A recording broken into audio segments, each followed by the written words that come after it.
সময় আসবে যখন আমি তোমাকে ভুলে যাব, তখন আর নিয়ম করে তোমার পিকচার দেখা হবে না, ইনবক্সে পড়ে থাকা মেসেজগুলো বারবার পড়া হবে না, প্রতি রাতে তোমার কথা ভেবে চোখের জল ফেলা হবে না। তোমার দেওয়া ওই নিকনেমটা বোধহয় অপ্রিয় হতে থাকবে। তোমার প্রিয় রং, প্রিয় ফুল, প্রিয় খাবার কোনো কিছুতেই আমার আর মন টানবে না।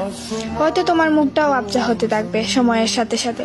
হঠাৎ তোমার নাম শুনলে কোথাও হয়তো বুকের ভিতর মুচড়ে উঠবে না। সেদিন বলো না আমি বদলে গেছি, বলো না আমি তোমায় কখনো ভালোবাসিনি। আসলে তোমার ছেড়ে যাওয়া আমাকে বুঝিয়েছে কেউ যাওয়ার জন্য উড়াল দিলে তাকে আটকে রাখা সম্ভব না। তাই আমি নিজেকে সরিয়ে নিয়েছি, নিজেকে বুঝিয়েছি তুমি আসলে আমার জন্য না। এমন না যে তোমায় ছেড়ে আসা সহজ ছিল, বা তোমাকে বলতে আমার কষ্ট হয়নি। তোমাকে বলতে যাওয়ার আগে নিজের সাথে যুদ্ধ করেছি বহুবার। বহুবার মনে হয়েছে আমি তোমায় বলতে পারবো না। সব শেষে বুঝলাম তোমাকে বারবার বোঝানোর চেয়ে নিজেকে একবার বুঝিয়ে নেওয়াই উত্তম। তাই নিজেকে সরিয়ে নিলাম সেসব জায়গা থেকে যেখানে তোমার অনেক স্মৃতি ছিল।